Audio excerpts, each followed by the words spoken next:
ओम नमः शिवाय। राधे राधे। आप सभी को रक्षाबंधन की व्रत कथा की हार्दिक शुभकामनाएं। आप सभी पर भोलेनाथ की कृपा सदा सर्वदा बनी रहे। आपसे अनुरोध है कि कथा को पूरा अवश्य सुनिएगा।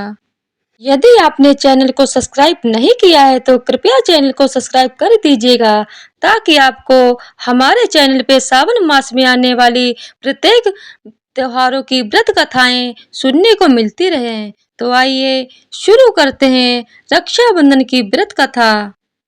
रक्षाबंधन हर साल सावन मास की पूर्णिमा तिथि को मनाया जाता है। इस दिन बहन अपने भाई की कलाई पर रक्षा सूत्र बांधकर भगवान से उसकी लंबी आयु की कामना करती है। ऐसा कहा जाता है कि रक्षाबंधन पर्व की शुरुआत माँ लक्ष्मी ने की थी।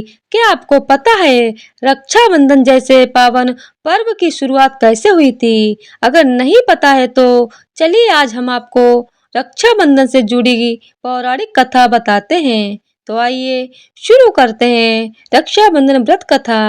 पौराणिक कथा के अनुसार प्राचीन काल में राजा बलि जब अश्वमेध यज्ञ कर रहे थे तो उस समय भगवान श्री विष्णु राजा को छलने के लिए वामन अवतार का रूप धारण कर राजा बलि से 3 धरती दान में मांगी थी। उस समय राजा बलि ने बिना सोचे भगवान विष्णु को 3 पग देने का वचन दे दिया।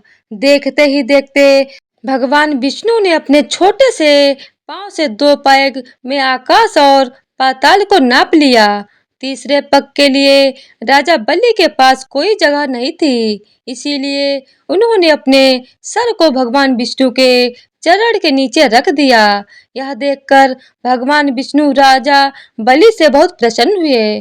तब राजा बलि ने भगवान विष्णु से वचन मांगा कि वह जब देखें तो उसे भगवान विष्णु ही दिखाई दें।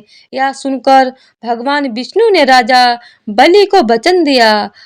जब भगवान विष्णु पाताल लोक में चले गए तो उनके चले जाने से माता लक्ष्मी को बहुत चिंता होने लगी। माता लक्ष्मी की चिंता को देखकर देव ऋषि नारद ने माता को सुझाव दिया कि वह राजा बलि को अपना भाई बना लें।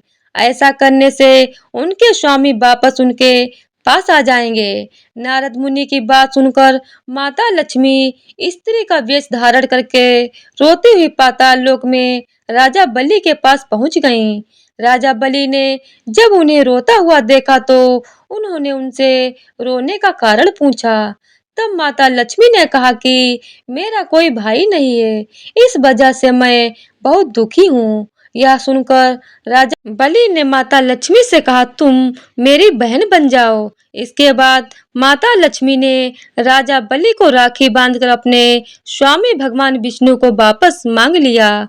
पौराणिक मान्यताओं के अनुसार ऐसा कहा जाता है कि उसी समय से रक्षाबंधन का त्योहार संसार में प्रचलित हो गया। दूसरी कथा के अनुसार जब भगवान श्री कृष्ण ने अपने सुदर्शन चक्र से शिशुपाल का वध किया तब उनकी कनिष्का उंगली सुदर्शन चक्र से कट गई थी। उंगली कटने की वजह से रक्त की धार बहने लगी थी। उसी समय द्रौपदी अपनी साड़ी को फाड़कर भगवान श्री कृष्ण की उंगली में बांध दिया। उसके बाद से ही भगवान श्री कृष्ण ने द्रौपदी को अपनी बहन के रूप में स्वीकार कर लिया, उन्हें हर संकट से बचाने का वचन दिया। इसी वजह से भगवान श्री कृष्ण ने द्रौपदी को चीरहरण व निर्वस्त्र होने से बचाया था और उनकी रक्षा की।